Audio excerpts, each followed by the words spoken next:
Hi, my name is Catherine, and for my adapted book, I chose to do Pete the Cat Play Ball. When I worked at Pediatrics Plus, my kids loved Pete the Cat, so I had a ton of the Pete the Cat short stories laying around. I think to begin with this book, after introducing the book that we were going to read, I have 3 objects that I would introduce to them. I have a baseball that they'll be able to hold, pass around, as well as a baseball helmet that they could visually see.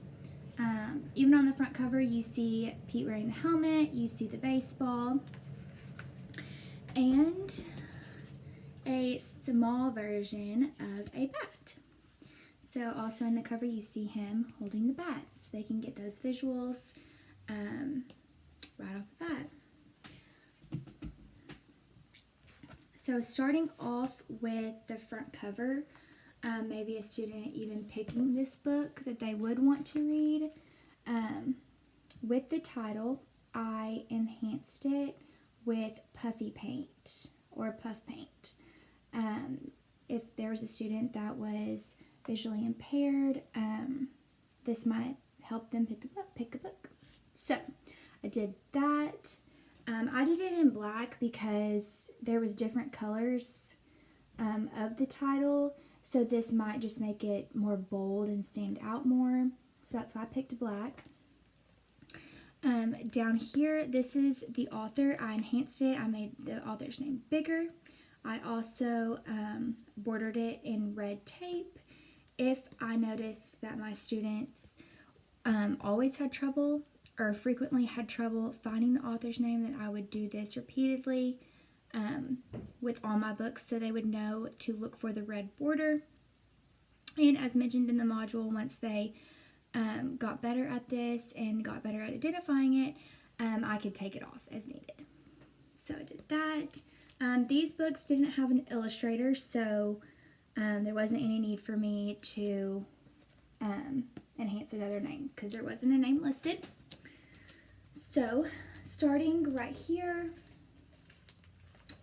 if you can see, I added popsicle sticks to each side and every page, so that if anybody that had maybe some gross motor skills or fine motor skills with flipping and opening the book, they can now actively participate in that.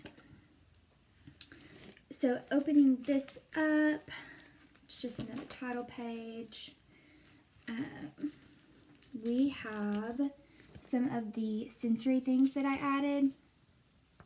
Added some reindeer moss to every time that you see like big patches of grass that Pete is standing on the baseball field.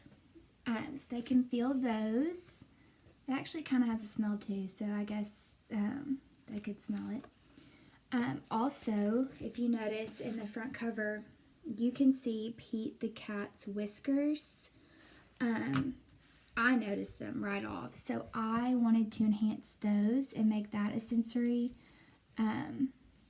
object, and I used the ends of paintbrushes. I cut the ends of paintbrushes off and put them on Pete's whiskers every time that you saw him very up close and personal throughout the story. Here's another example of a large patch of grass. You have the reindeer moss. Also, to each bat, these bats, to me, the color of them made them look wooden. So I added a piece of popsicle stick to each bat so they could get the feeling of what a wooden bat would feel like. So I added those. Also, this is the first page that has words.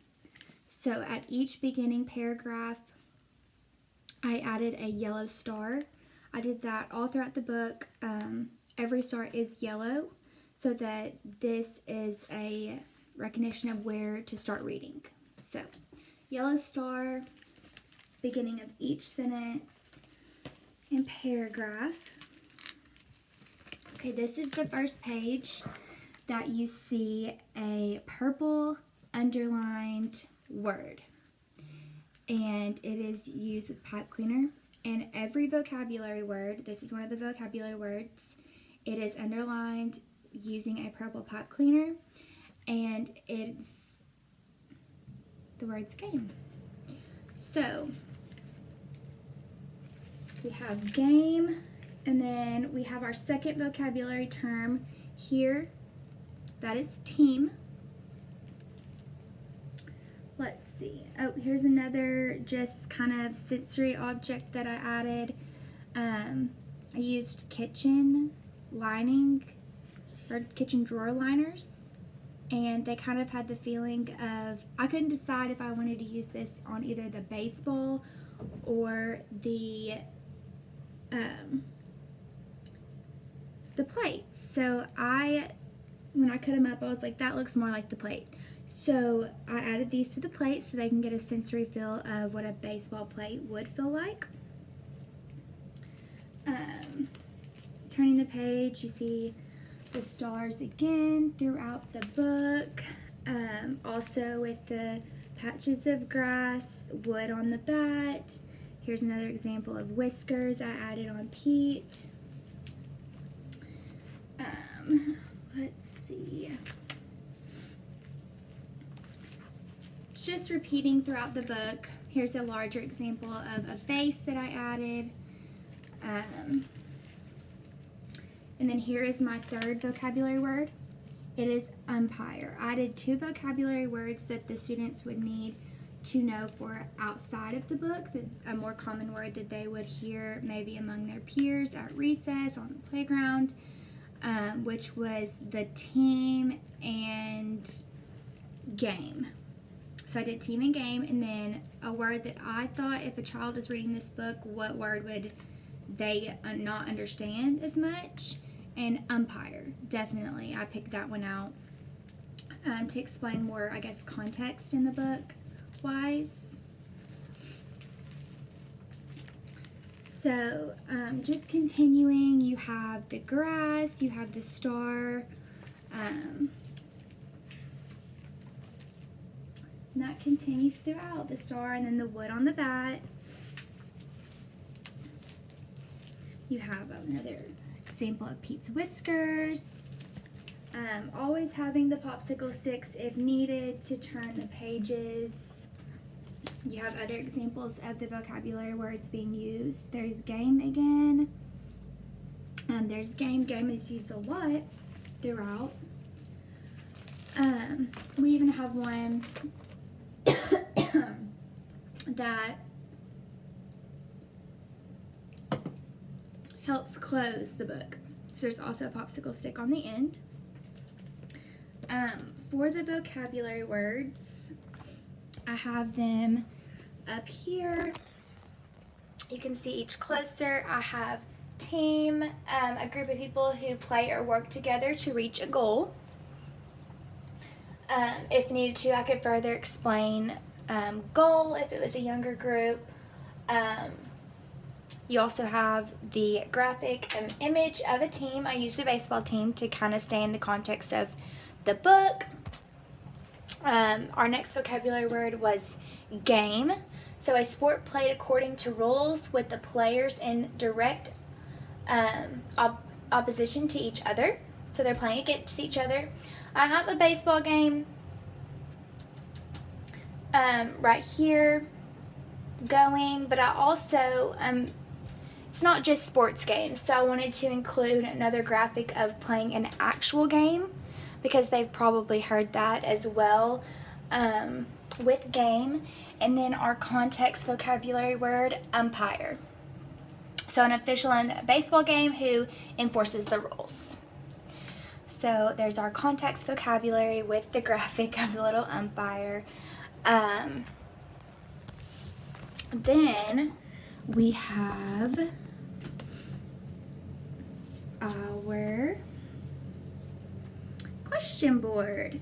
And throughout the story, how I would do it is this comes first, this question, what do you think the story will be about? I would remove all of these questions. This is the only question that I would have showing.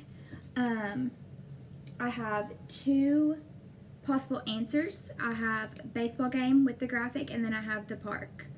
So these are Velcroed, easily be taken off if need be. The student can pick by taking off whichever one he or she thinks.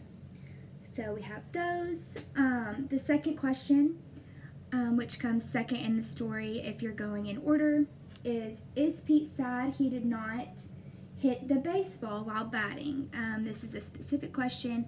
It states in the book that Pete was not sad after because he did his best. So the student would have to pick if Pete was sad about it or if he was still happy because he did his best. And then the third question that was picked is, what team won the baseball game?